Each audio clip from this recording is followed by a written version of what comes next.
Have you ever injured your back before and you're not sure what to do next as it relates to your workouts, right? You injure your back and you say, hey, should I just avoid my workouts altogether? Should I just not even go to the gym? And the key is there's plenty of other options for you as it relates to how you can work out even during a back injury. Bed rest is literally one of the worst things you can do. Instead, you want to be able to continue to keep your fitness up and continue to be able to work out so that you're not only losing the gains that you've already had, but it's also going to allow your back pain to get better as well. So it begs the question, how are you going to do things like ground overhead and pulling barbells on the ground? Because CrossFit is notorious for having a ton of things that requires you to be able to bend forward and pick heavy barbells up. So one of the first things to do as it relates to upper body stuff, ground to overhead, some other things like that, simply go from the rack, right? So you say, hey, I've got my barbell here, I'm going to go for a strict press, and I'm not having to bend forward or bend backwards really to start working through this barbell, right? So now I've got some strict press on board by using the ability to pull from the rack, okay? The next thing that you can do is say, hey, you're going to do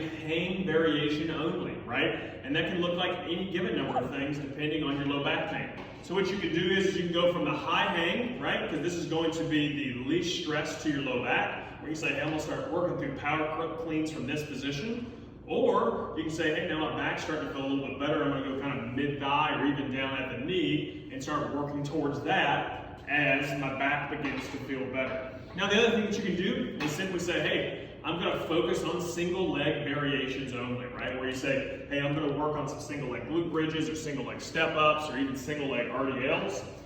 Any number of those things are going to be able to start strengthening up your low back, and it's a perfect opportunity to start working on those weaknesses as opposed to really just trying to blow through your back pain, which is only going to make it worse in the long haul. So again, we've got pull from the rack, we've got pull from the high hang variations, and work on some single leg stuff during the middle of your injury, and that's going to help you keep training during your back pain.